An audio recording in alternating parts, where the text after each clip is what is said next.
Hello, it's Robert Kelly from the American Friends of Lafayette, and I want to talk to you all about Lafayette 200, the bicentennial of General Lafayette's return to America. In 1824, Lafayette is invited to come back to America as guest of the nation.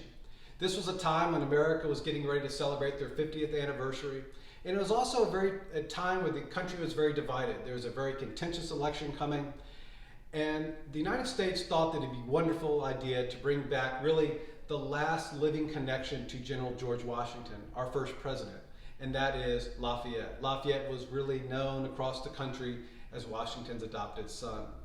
So in 2024 and 2025, the American Friends of Lafayette will be commemorating Lafayette's 13-month visit to the United States as guest of the nation. He visits all 24 states that were in the Union at the time, travels over 6,000 miles, and he's hosted by all the major cities. He visits presidents and former presidents and even future presidents. And we will be celebrating this in 24 and 25 with actual events on the actual day at the actual place Lafayette was 200 years ago in the past. We have over 900 members in the American Friends of Lafayette, and several hundred of our members are working on this project. We've established committees across the country where folks are researching and creating events, educational programs. We are writing school curriculum. We have created traveling exhibits. This traveling exhibit that is here on display at the Gloucester Museum of History is one of those examples. We created this, it's 6 panels, and we have now produced over a dozen of these, and they're traveling across the country. Tens of thousands of people have already experienced these traveling exhibits, and they tell Lafayette's story with particular emphasis on his legacy. We all know Lafayette as the boy general, the 19-year-old who volunteers during the American Revolution. But many people don't realize that Lafayette was ahead of his time. He believed in human rights for everyone. He was an abolitionist before that was a thing. He supported women's rights, women's authors. He was a friend to Native Americans. And we're really focusing on those connections because we feel that they are so relevant to what's going on in our country today. Today our country's divided. Today our country, we're still dealing with issues of race and division. And we believe, the American Friends of Lafayette, we believe that General Lafayette and that this bicentennial is an opportunity to educate folks, to commemorate this important historical event, but also to build awareness, to bring people together. We want to bring this country together. We want people to understand the history. We want to share the good, the bad, and the ugly of history in an open, honest, inclusive way. And that's what this bicentennial is all about. So definitely check us out, Lafayette200.org. That's Lafayette200.org. There's information there about our events. We'll be hosting events in all 24 states that Lafayette visited. So these events will commence in August of 2024 in New York, and they will continue all the way through 2025 in September. There will be events in Philadelphia, in Washington, in Baltimore, in New Orleans, in St. Louis. Basically, Lafayette visits almost everywhere east of the Mississippi River. So we will be commemorating these amazing travels. So definitely check us out online, Lafayette200.org. The American Friends of Lafayette, we are the ones hosting this. Feel free to join. We have over 900 members from across the country and across the world, actually.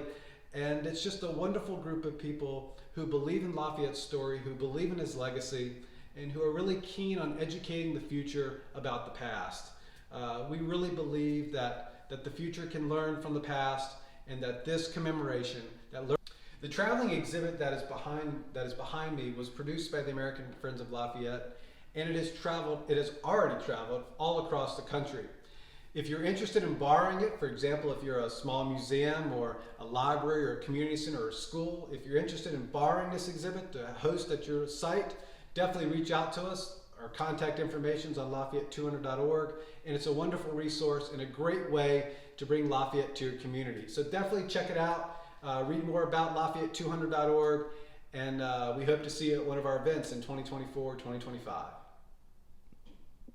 Robert Kelly was so kind to do that narration here. I wanted to just walk by and show you these panels. They are incredible. They're transportable, and the amount of information, you can see where Lafayette traveled all across America.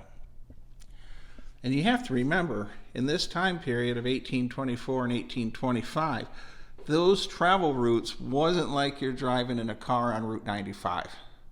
So that took some time. So here we are on the other 3 panels.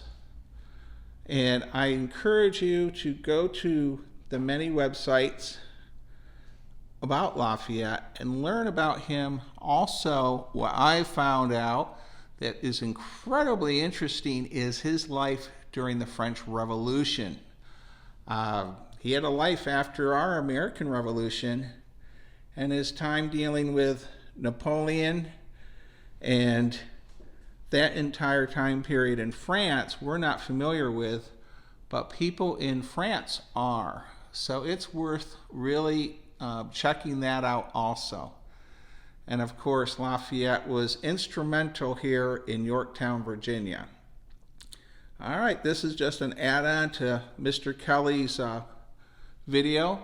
Thank you, everyone, and please stay safe, be kind, and be courteous.